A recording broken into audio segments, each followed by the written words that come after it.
ጤና ይስጥልኝ የተወደዳችሁና የተከበራችሁ የኢትዮ ኒውስ ቤተሰቦች እንደምናላችሁ ሰላምታችን በያላችሁበት ይድረስ። እነሆ አዳዲስና ወቅታዊ መረጃዎችን አዘጋጅተን ወደ እናንተ ማድረስ ጀምረናል።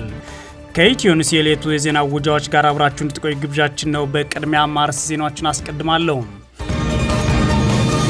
በአማራ ክልል የተለያዩ አካባቢዎች በአገዛዝ ጦርና ፋኖ ኃይሎች መካከል የሚደረገው ውጊያ ዛሬም ተጠናክሮ ቀጥሏል።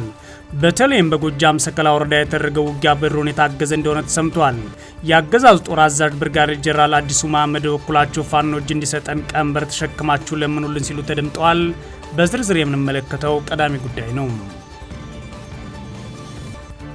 በትግራይ ክልል ከተፈናቃዮች መዋጮ እየተሰበሰበ ይገኛል ተባለም።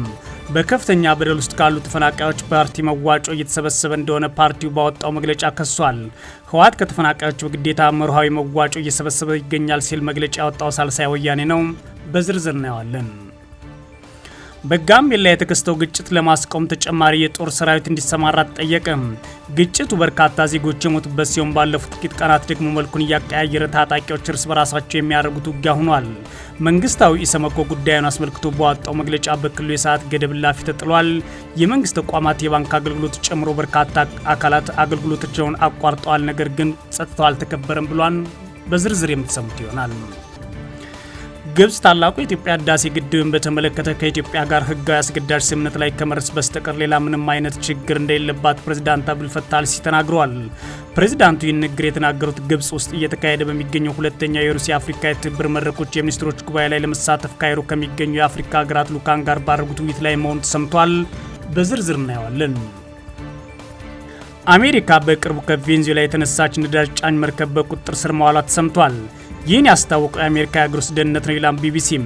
አሜሪካ ነዳጅ ጫኝ የቬንዙዌላ መርከብ በቁጥጥር ስር ስታውል በአንድ ወር ጊዜ ውስጥ ይህ ለሁለተኛ ጊዜ ነው ተብሏል። የተወደዳችሁና የተከበራችሁ የኢትዮ ኒውስ ቤተሰቦች አብራችሁን ቆዩ። ወደ ዝርዝሩ አልፋለሁ። በአማራ ክልል የተለያዩ አካባቢዎች በአገዛዝ ጦርና ፋኖ ኃይሎች መካከል የሚደረገው ውጊያ ዛሬም ተጠናክሮ ቀጥሏል። በተለይም በጎጃም ሰከላ ወረዳ የተደረገው ውጊያ በድሮን የታገዘ እንደሆነ ተሰምቷል። የአገዛዙ የጦር ጀነራሎችና አመራሮች አሁንም ህዝቡን ፋኖ እጅ እንዲሰጥ መጠየቃቸውን ቀጥሏል። የአገዛዙ ጦር አዛዥ ብርጋዴር ጄኔራል አዲሱ መሐመድ በበኩላቸው ፋኖ እጅ እንዲሰጠን ቀንበር ተሸክማችሁ ለምኑልን ሲሉ ተሰምተዋል። በምስራቅ ጎጃም ዞን ሸበል በረንታ ወረዳ ህዝብ ንብረት ለመዝረፍ የተንቀሳቀሰ የአገዛዙ ጦር በፋኖ ኃይሎች መደምሰሱን የአማራ ፋኖ ብሔራዊ ኃይል ምስራቅ አማራ ቀጠና ቴዎድሮስ ዝና ይፋ ያደረገው ታህሳስ 11 2018 ዓ.ም በሸበል በረንታ ወረዳ ሷ ተፋሰስ አካባቢ በተደረገው ውጊያ ነው የፋኖ ኃይሎች ድል አስመዝግበዋል ሲሉ አፋባ ቴዎድሮስ ያስታወቀው። የፋኖ ኃይሎች ውጊያ የከፈቱት በወረዳው ስኩት ኢየሱስ አካባቢ ንብረትነቱ የህዝብ ተቋም የሆነ እህልን ለመዝረፍ ከቢቸና የድዋና መርገጭ ከተማ የተሰባሰበው የአገዛዙ ጦር ላይ መሆኑን አፋባ አስታውቋል። በዚህ ውጊያ በርካታ የአገዛዙ ወታደሮች መገደላቸውም ተሰምቷል። በተመሳሳይ በሰሜን ጎጃም ዞን ሜጫ ወረዳ ቁርጥ ባር የተባለ አካባቢ በተደረገው ውጊያ ሰብአዊና ቁሳዊ ጉዳት ደርሷል ሲሉ የመረጃ ምንጮች ተናግረዋል። በወረዳዋ ቁርጥ ባር አካባቢ ጊዜያዊ ካምፕ ለመመስረት የሞከረ የአገዛዙ አድማ ብተናና ሚኒሻ ነው በፋኖ ኃይሎች ውጊያ ከፍተኛ ጉዳት ደርሶበታል የተባለው። ውጊያውን ተከትሎ በህይወት የተረፉ የአገዛዙ ጦር አባላትም ወደ ምዕራዊ ከተማ መሸሻቸውን አፋባ ቴዎድሮስ አረጋግጧል። በቀጠናው ምዕራብ ጎጃም ዞን ሰከላ ወረዳ በተከታታይ የድሮን ጥቃት የታገዘ ከባድ ውጊያ መደረጉን የፋኖ የመረጃ ምንጮች ለኢትዮ ኒውስ ተናግረዋል። ታህሳስ 11 2018 ዓ.ም ከግማሽ ቀን በኋላ ተኩስ ልውውጥ ጀምሮ እስከ እኩለ ሌሊት ድረስ በሰከላ ወረዳ አጉት ቀጠና ከባድ ውጊያ ተደርጓል ያሉት የመረጃ ምንጮች በተለይ ምሽት 4 ሰዓት አካባቢ አገዛዙ ተከታታይ የድሮን ጥቃት አርሷል ብለዋል። በወረዳው አጉት ዙሪያ አንበስ ጋማ እና ፈንድቃ ድልድይ አካባቢ ነው የድሮን ጥቃት የተፈጸመው ሲሉ ነው የኢትዮ ኒውስ የመረጃ ምንጮች ያረጋገጡት። በድሮን ጥቃቶቹ በሰዎችና በንብረት ላይ ከፍተኛ ጉዳት ደርሷል ብለዋል። የአማራ ፋኖ ብሔራዊ ኃይል ምዕራብ አማራ ቀጠና ቴዎድሮስ በበኩሉ በአጉት አካባቢ በድሮን የታገዘ ውጊያ መደረጉን አረጋግጧል። አፋባ ቴዎድሮስ እዚህ ያገዛዙ ጦር በአጉት አካባቢ ሁለት በቤተክርስቲያን ዙሪያ መሽጎ የነበረውን ያገዛዙ ጦር በፋኖ ኃይሎች ተደምሷል ሲል ማስታውቋል። በተለይም ደደናና መንታ ደብር ተራራ አካባቢ ኮንክሪት ምሽግ ውስጥ የነበረ የአገዛዙ ጦር በፋኖ ኃይሎች ከፍተኛ ጉዳት አስተናግዷል ሲል ነው አፋባ ቴዎድሮስ በመግለጫው ያስታወቀው። በክልሉ ደቡብ ጎንደር ዞን ብናት ወረዳ በተፈጸመ የደፈጣ ጥቃት 9 ተሽከርካሪዎች ሲንቀሳቀስ የነበረ የአገዛዙ ጦር ላይ ሰብአዊና ቁሳዊ ጉዳት እንደደረሰበት የአማራ ፋኖ ጎንደር ጠቅላይ ግዛት ዝና ያስታወቀው። የፋኖ ኃይሎች የደፈጣ ውጊያ የከፈቱት ከብናት ከተማ ወደ ገላ መታጠቢያ ቀጠና ሲንቀሳቀስ በነበረ የአገዛዝ ጦር ላይ መሆኑን አክለው አስታውቀዋል። ሆኖም በውጊያ የደረሰው ዝርዝር ጉዳት በዙ በኩል እስካሁን አልተገለጸም። በተመሳሳይ በዞኑ ላይ ጋይንት ወረዳ ይትባ ገብርኤል በተባለ አካባቢ በሌሊት በተደረገው ውጊያ ሰብአዊና ቁሳዊ ጉዳት ደርሷል ሲሉ የፋኖ የመረጃ ምንጮች ለኢትዮ ኒውስ ተናግረዋል። በሌሊት ወደ አካባቢው የተንቀሳቀሰው የአገዛዝ ጦር ከፋኖ ኃይሎች ጋር ከባድ ውጊያ ገጥሟል ያሉት የመረጃ ምንጮች በውጊያው በርካታ የአገዛዝ ጦር አባላት ሲገደሉ በፋኖ አባላት ላይም ጉዳት ደርሷል ሲሉ ተናግረዋል። በሌላ በኩል የአገዛዝ ጦር አዛዥ ብርጋዴር ጄኔራል አዲሱ መሐመድ ፋኖች እንዲሰጠን ቀንበር ተሸክማችሁን ለምንሉም ብለዋል። በጎጃም ቲሊሊ ከተማ የአማራ ክልል የብልጽግና ምክትል ርዕሰ መስተዳድር አብዱ ሁሴን ጋር ሆነው ስብሰባ እንዲመሩ የተደረጉት የምስራቅ እዝ የኮር አዛዥ ብርጋዴር ጄኔራል አዲሱ መሐመድ የራሳችሁ ፈጠራ ተጠቅማችሁ ፋኖች እጅ እንዲሰጡ አድርጉ በማለት ህዝቡን ሲጠይቁ ነው የተደመጡት። ተዋግተን ጨርሳቸዋለን፣ አከርካሪያቸውን ሰብረናቸዋል፣ በትነናቸዋል ወዘተ የሚለውን የዘወትር ፉከራ ወደ ጎን የተውት ያገዛዙ ጄኔራል በኦሮሚያ ክልል ኦነግ ሸኔ እጅ እንዲሰጥ ያደርገው ህብረተሰብ ቀንበር ተሸክሞ ነው፣ እናንተም ለምን አታደርጉም ሲሉ ማህበረሰቡ መጠየቃቸው ሰምቷል። ልጁ ካላችሁ ደጋፊ አላችሁ፣ ይሄ ችግር አለ። ይሄንን መቆረጥ አለብን፣ መተጋገል አለብን። ኦነግ ሸኔ እጅ እንዲሰጥ እኮ ያደረጉት ሴት ልጅ እናትና ህፃን ቀንበር ተሸክመው ባክህ ብለው ነው እንዲያስገቡ ያደረጉት። እናንተ ስለምን ይሄን ፈጠራ ትፈጥሩም? ለሰላም ስትሉ፣ ለአንድነት ስትሉ፣ ለፍቅር ስትሉ፣ ለመኖር ስትሉ። የብልጽግናው አገዛዝ ከሰሞኑ ፖለቲካ አመራሮችና በወታደራዊ አዛዦች በኩል ህዝቡ ፋኖን ለምኖ ያስገባልን፣ ባካችሁ ወላጆች ልጆቻችሁን አስገቡልን የሚሉ መልእክቶችን የሚያስተላልፉባቸው ተከታታይ ስብሰባዎች እያደረጉ እንደሚገኙ ታውቋል። የብልጽግና አገዛዝ አጠፍተናቸዋል ሲላቸው የነበሩ የፋኖ ኃይሎችን አሁን ደግሞ ህዝቡ አልተባበረን አለም፣ እባካችሁ አግዙን በሚል ጥሪ በየመድረኩ እየደሰኮረ እንደሚገኝ የመረጃ ምንጮቻችን ጨምረው ተናግረዋል። በትግራይ ከተፈናቃይ መዋጮ እየተሰበሰበ ይገኛል መባሉ አነጋጋሪ ሆኗል። በከፍተኛ በደል ውስጥ ካሉ ተፈናቃዮች የፓርቲ መዋጮ እየተሰበሰበ እንደሚገኝ ፓርቲ ሆኖ በመግለጫ አይከሰሰውም። ህወሓት ከተፈናቃዮች በግዴታ ወርሃዊ መዋጮ እየሰበሰበ ይገኛል ሲል ክስ ያሰማው ሳልሳይ ወያነ ትግራይ ነው። በትግራይ ክልል ከሚንቀሳቀሱ ተቃዋሚ ፓርቲዎች አንዱ የሆነው ሳልሳይ ወያነ ትግራይ ዛሬም በሰጠው ጋዜጣዊ መግለጫ ህወሓት ከተፈናቃዮች ላይ በግዴታ ወርሃዊ መዋጮ እየሰበሰበ መሆኑን ይፋ አድርጓል። ፓርቲው መግለጫው የህወሓት እንዲህ አይነቱን የጭካኔ ድርጊት ሁሉም ማህበረሰብ እንዲቃወሙ በማለት ጥሪ አቅርቧል። የፕሪቶሪያው ስምምነት ተግባራዊ ባልሆኑ ተፈናቃዮች በረሃብና በጅብ ህይወታቸው እያለፈ መሆኑን የጠቀሰው መግለጫው እንደ ምሳሌም በህጻጽ የስደተኞች ካምፕ ውስጥ ከሚኖሩ 14 ተፈናቃዮች ውስጥ 331 መሞታቸውን አስረድቷል። በትግራይ ውስጥ በጠመንጃ የመራ ኃይል ስልጣን ላይ እንዳለ የጠቀሰው ፓርቲው ስልጣን ላይ ያለው ኃይል ጠመንጃ እየተጠቀመ በመሆኑ ሌሎች ኃይሎችም ጠመንጃቸውን ማንሳታቸውን አስታውቋል። ጨምሮም በትግራይ ውስጥ ያሉ የፖለቲካ ኃይሎች መሰረታዊ ልዩነት ከጊዜ ወደ ጊዜ እየሰፋ ነው ያለው ሳልሳይ ወያነ ትግራይ በተለይም ህወሓትን የትግራይ ተቋማትን እያፈረሰ እየበታተንና እያደከመ ይገኛል ሲል ከሶታል። ለዚህም እንደ ማሳያ ኤፈርትና ጂኤስቲሲስን ጠቅሷል። በሌላ በኩል ምርጫን በተመለከተ ፓርቲው በትግራይ ውስጥ ምርጫ መከናወን እንደሌለበት አስታውቆ በቅድሚያ የፕሪቶሪያው ስምምነት ተግባራዊ ሆኖ የክልሉ የግዛት አንድነት መረጋገጥ አለበት፣ ተፈናቃዮቹ መመለስ አለባቸው ብሏል።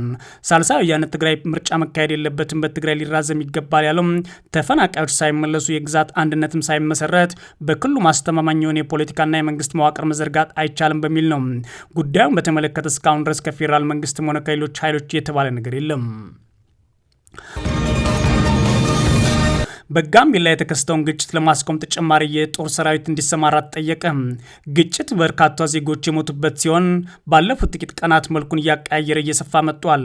በተለይም ግጭቱ በሁለት ታጣቂ ኃይሎች መካከል የሚካሄድ መሆኑ አሁን ላይ እየተሰማ ከመጣ በኋላ መንግስታዊ ሰመኮ ጉዳዩን አስመልክቶ ባወጣው መግለጫ በክልሉ የሰዓት ገደብ እላፊ ተጥሏል። የመንግስት ተቋማትና የባንክ አገልግሎቶች ጨምሮ በርካታ አካላት አገልግሎቶችም ተቋርጠዋል። ችግሩ ከባድ ነበር ብሏል። በጋምቤላ ክልል የተከሰተው ግጭት ተጨማሪ ጉዳት እንዳይደርስ በቂ የጸጥታ አካል በአስቸኳይ እንዲሰማራ ሲል ነው ኢሰመኮ የጠየቀው። የኢትዮጵያ ሰብአዊ መብቶች ኮሚሽን ኢሰመኮ ይህን የጠየቀው በክልሉ የተከሰተውን ግጭት አስመልክቶ ባወጣው መግለጫ ነው። ኮሚሽኑ ህዳር 28 ጀምሮ በጋምቤላ ክልል ኢንታንግ ልዩ ወረዳ፣ በጋምቤላ ወረዳ፣ በጋምቤላ ከተማና በዙሪያው ባሉ አካባቢዎች የተፈጠረው ግጭት ተከትሎ የተፈጸሙ የመብት ጥሰቶችን እየተከታተልኩ ነው ብሏል። ኮሚሽኑ የጋምቤላ ከተማ ፖሊስ ጽሕፈት ቤት ኃላፊ የነበሩት ዋና ኢንስፔክተር ኡመድ ኡጁሉ መገደልን ተከትሎ በአካባቢ የተኩስ ልውውጥ ሲካሄድ በመቆየቱ የሰው ህይወት ሲጠፋ አካልም እንዲጎርል ምክንያት ሆኗል ብሏል። ኮሚሽኑ በመግለጫ የሰዓት እላፊ ገደብ ተጥሏል። የመንግስት ተቋማትና የባንክ አገልግሎቶች ጨምሮ በርካታ አገልግሎቶች መቋረጣቸውን ተረድቻለሁ ብሏል። በክልል የተለያዩ አካባቢዎች የተፈጠሩ ግጭቶችና የሰላም መደፍረስ በፍጥነት ማስቆም፣ በሰዎች ህይወት የመኖር የአካል ደህንነት፣ ከቦታ ቦታ የመዘዋወር የንብረት እንዲሁም የስራ እንዲሁም ደግሞ ሰብአዊ መብቶች ላይ ተጨማሪ ጥሰቶች እንዳይደርሱ ለመከላከል በቂ የጸጥታ አካላት በአስቸኳይ እንዲሰማሩ ማለት ጠይቋል። በጋምቤላ ክልል በተለያዩ ጊዜያት የሚፈጠሩ ግጭቶች ዘላቂነት ለማስቆም ተጠያቂነትን ለማረጋገጥ ወደፊትም ተመሳሳይ የሰብአዊ ጥሰቶች እንዳይከሰቱ ለመከላከል የፌዴራልና የክልሉ መንግስታት ተገቢ እርምጃዎችን አልወሰዱም ብሏል ኢሰመኮ። ኮሚሽኑ አጥፊዎች በህግ እንዲጠየቁም በማለት ነው የጠየቀው። በተለይም በግጭቶችና ጥቃቶች ላይ ተሳታፊ የሆኑ ቡድኖችና ግለሰቦች ላይ ተገቢ የወንጀል ምርመራ ማድረግ ተጠያቂነት የማረጋገጥ ጥረቶችን የበለጠ አጠናክሮ መቀጠል እንዲሁም የክልሉ የጸጥታ ተቋማት ግጭቶችን ለመከላከል ለመቆጣጠር የሚያስችል ብቃት እንዲኖራቸው ማድረግ ይገባል ሲል ነው የኢትዮጵያ ሰብአዊ መብት ኮሚሽን በመግለጫ ያስታወቀው። ግብጽ ታላቁ የኢትዮጵያ ህዳሴ ግድብን በተመለከተ ከኢትዮጵያ ጋር ህጋዊ አስገዳጅ ስምምነት ላይ ከመድረስ በስተቀር ሌላ ምንም አይነት ችግር እንደሌለባት ፕሬዚዳንት አብዱልፈታህ አልሲሲ መናገራቸው ተሰሙ። ፕሬዚዳንቱ ይህን የተናገሩት ግብጽ ውስጥ እየተካሄደ በሚገኘው ሁለተኛ የሩሲያና የአፍሪካ የትብብር መድረክ የሚኒስትሮች ጉባኤ ላይ ለመሳተፍ ካይሮ ከሚገኙ የአፍሪካ ሀገራት ልዑካን ጋር ባደረጉት ውይይት ላይ መሆኑን የግብጽ አልአራም ዘግቧል። ግብጽ ከኢትዮጵያ ጋር ችግር የለባትም ያሉት አልሲሲ ነገር ግን ብቸኛው ፍላጎቷ በአባይ ወንዝ ላይ ያላት መብት እንዳይሳካ ማድረግ ነው። ለዚህም ደግሞ ህጋዊ አስገዳጅነት ስምምነት እንዲደረስ ነው ማለት ኢትዮጵያ ገንብታ ስራ በስጀመረችው የህዳሴ ግድብ ላይ የሀገራቸው አቋም በጽኖት ሰጥተው ተናግረዋል ተብሏል። ከጥቂት ሳምንታት በፊት የግብጽ የውጭ ጉዳይ ሚኒስትር ባድር አብዱላቲ ለ13 ዓመታት ከኢትዮጵያ ጋር የተደረጉ ድርድሮች እና ንግግሮች ውጤት ያስገኙ ባለመሆናቸው አገራቸው ተጨማሪ ውይይት እንደምትፈልግና መብቷል በዓለም አቀፍ ህግ መሰረት እንደምታስከብር ለቢስ ተናግረው ነበር።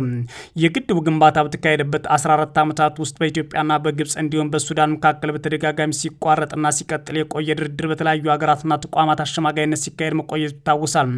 በዚህም ሁሉ አሁን ፕሬዚዳንት አብዱልፈታህ አልሲሲ ያነሱት የግድቡን ውሃ አሞላልና ዘላቂ አስተዳደርን በተመለከተ ህጋዊና አስገዳጅ ስምምነት ኢትዮጵያ እንድትፈርም በተደጋጋሚ ከግብጽ የቀረበውን ጥያቄ ተቀባይነት ባለማግኘቱ ከስምምነት ላይ ላለመድረሳቸው ምክንያት ሆኗል። ግብጽ የምትጠይቀው ታሪካዊ የአባይ ውሃ ድርሻዋን በተመለከተ ኢትዮጵያ ባልተካተተችበትና ምንም ድርሻ ባልነበራት ኢፍትሐዊነት ባለችው የቅኝ ግዛት ዘመን ስምምነት እንደማትገዛ በመግለጽ ውድቅ ማድረጓን ቀጥላለች። የአባይ ወንዝ ከ85 በመቶ በላይ ውሃውን የሚያገኘው ከኢትዮጵያ ሲሆን የወንዙ አብዛኛው ውሃ የምትጠቀመው ግብጽ በኢትዮጵያ የተገነባን ግድብ ብቸኛ የውሃ ምንጭ መጠን ያሳጣል በሚል ስጋት ፈጥሮባት ኃይላም ቢቢሲ ፕሬዚዳንት አልሲሲ ከአፍሪካ ሀገራት ተወካዮች ጋር ቅዳሜ ዕለት ባደረጉት ውይይት ላይ ታዲያ ግብጽ በሌሎች ሀገራት የውስጥ ጉዳይ ጣልቃ ለመግባትና አለመረጋጋትን በማስወገድ በኩል ያላት ፖሊሲ ወጥና ጽኑ ነው ማለታቸውን ከጽሕፈት ቤታቸው የወጣው መግለጫ ያመላክቷል። የኢትዮጵያ ውጭ ጉዳይ ሚኒስቴር በቅርቡ ባወጣው ጠንካራ መግለጫ ግብጽ የአፍሪካ ቀንድ ለማተራመስ ጥረት እያደረገች ነው ማለት ከሷታል። የዚህ ዋነኛ ትኩረት ኢትዮጵያ እንደሆነችና አጠቃላይ ቀጠናውም የማናጋት ፍላጎት አለን ያለው። በተጨማሪም ከቅርብ ጊዜያት ወዲህ በኢትዮጵያ መንግስትና የመገናኛ ብዙሃን በሚቀርቡ ዘገባዎችና ውይይቶች ላይ በተለያዩ የሀገሪቱ ክፍሎች የሚንቀሳቀሱ የመብት ታጋዮችና ታጣቂዎች ትጥቅና ድጋፍን ከግብጽ እንደሚያገኙ የሚገልጹ ክሶች በተደጋጋሚ ይደመጣሉ። ፕሬዚዳንት አልሲሲ በተጨማሪ ሀገራቸው ከኢትዮጵያ ጋር ልዩነት ቢኖራትም አለመግባባቶችን በውይይትና ፖለቲካዊ መፍትሄ በመፍታት አለባት በሚል አቋም ግብጽ ማስፈራሪያዎችን ሰንዝራ አታውቅም ሲሉ ተናግረዋል ማለት ቢቢሲ ዘግቧል። አሜሪካ በቅርቡ ከቬንዙዌላ የተነሳች ነዳጅ ጫኝ መርከብ በቁጥጥር ስር አውላለች። ይህን ያስታወቀው ታዲያ የአሜሪካ የሀገር ውስጥ የደህንነት መስሪያ ቤት ነው። አሜሪካ ነዳጅ የጫነች የቬንዙዌላ መርከብ በቁጥጥር ስር ስታውል በአንድ ወር ጊዜ ውስጥ ይህ ሁለተኛው ነው። የዩናይትድ ስቴትስ ፕሬዚዳንት ዶናልድ ትራምፕ ባለፈው ማክሰኞ ዕለት የጣለባቸው ነዳጅ ጫኝ መርከቦች ከቬንዙዌላ እንዳይወጡና እንዳይገቡ እገዳ መጣላቸው ይታወሳል። ቬንዙዌላ አሜሪካ መርከቧን መያዟን በክፉና ኮንና ሁኔታው አፈናና ዘረፋ ነው ብላለች። የፕሬዚዳንት ኒኮላስ ማዱሮ መንግስት አሜሪካ ተፈጥሯዊ ሀብቷን ለመዝረፍ እየሞከረች ነው ሲሉ መክሰሳቸው ይታወቃል። ይህ ድርጊት ቅጣት ማስከተሉ አይቀሬ ነው ይላል የቬንዙዌላ መንግስት ያወጣው መግለጫ። አክሎም ለተባበሩት መንግስታት የጸጥታው ምክር ቤትና ለሌሎች የዓለም መንግስታትና ዓለም አቀፍ መስሪያ ቤቶች ቅሬታው እንደሚያቀርብ አስታውቋል። በአሜሪካ የባህር በር ዘብ እየተመራው ኃይል ነው የቬንዙዌላ ነዳጅ ጫኝ መርከብ በቁጥጥር ስር የዋለው። መርከቧ ቁጥጥር ስር በዋለችበት ወቅት ዓለም አቀፍ የውሃ ክልል ላይ ነበረች ተብሏል። የአሜሪካ ሀገር ውስጥ ደህንነት ሚኒስትር ክሪስቲና ኖኤም መርከቧ ቁጥጥር ስር ስትውል የሚያሳይ ቪዲዮ በኤክስ ገጻቸው አጋርጠዋል። ታህሳስ 20 ሲነጋጋ በተደረገው ኦፕሬሽን የአሜሪካ ባህር ዘብ ከጦር ሚኒስቴር ጋር በመተባበር ከቬንዙዌላ የተነሳች ነዳጅ ጫኝ መርከብ በቁጥጥር ስር አውሏል ይላሉ ሚኒስትሩ ያጋሩት መልእክት። ሚኒስትሩ የለጠፉት 7 ደቂቃ የሚረዝም ቪዲዮ የአሜሪካ ሄሊኮፕተሮች ሴንቸሪ የሚል ስም የተለጠፈባት መርከብ ላይ ሲያርፉ ያሳያል። አሜሪካ ማዕቀብ የጣለችባት ነዳጅ እንቅስቃሴ መቆጣጠር ትቀጥላለች። ይህ ነዳጅ በቀጠናው ያደገኛ ሽብር እንዲፋፋም ጥቅም ላይ የሚውል ያሉት ክርስቲና አክለው የገባችሁበት ገብተን እናስቆማቸዋለን የሚል ማስጠንቀቂያም ተናግረዋል። ሴንቸሪስ የተሰኘችው መርከብ ላለፉት 5 ዓመታት በፓናማ ባንዲራ የምትንቀሳቀስ ሲሆን ከዚህ ቀደም በግሪክና ላይቤሪያ ባንዲራ ትንቀሳቀስ እንደነበር ቢቢሲ ማጣራት ችሏል። መርከቡ አሜሪካ ማዕቀብ ከጣለችባቸው ነዳጅ መርከቦች ስም ዝርዝር ውስጥ አልተካተተችም። በቅርብ ወራት አሜሪካ በካሪቢያን ባህር አካባቢ ወታደራዊ እንቅስቃሴዋን እያጠናከረች የመጣች ሲሆን አደገኛ ሲያዘዋውሩ ነበር ያለቻቸውን ጀልባዎች ላይ በወሰደችው እርምጃ ሰዎች ተገድለዋል። አሜሪካ እኒህ ጀልባዎች አደገኛ እጽ ስለመጫናቸው ምንም አይነት ማስረጃ ይፋ አላደረገችም። የትራምፕ መንግስት ጀልባዎቹ ላይ በወሰደው እርምጃ ምክንያት ከኮንግረስ ጫና እየደረሰበትም ይገኛል። አሜሪካ የቬንዙዌላውን ፕሬዚዳንት ኒኮላስ ማዱሮ ሽብርተኛ ተብሎ የተፈረጀው ካርቴል ዴ ሎስ ሶሌስ የተባለ ድርጅት ይመራሉ የሚል ክስ ብታቀርብም ፕሬዚዳንቱ ይህን ያስተባብላሉ። በዓለማችን በርካታ የነዳጅ ክምችት በመያዝ አንደኛ የሆነችው ቬንዙዌላ ከነዳጅ ሽያጭ የምታገኘው ገቢ ላይ ጥገኛ ናት ይላል ቢቢሲ። የተወደዳችሁና የተከበራችሁ የኢትዮ ኒውስ ቤተሰቦች መረጃዎቻችን እነዚህ ነበሩ። መልካም ጊዜ እመኛለሁ።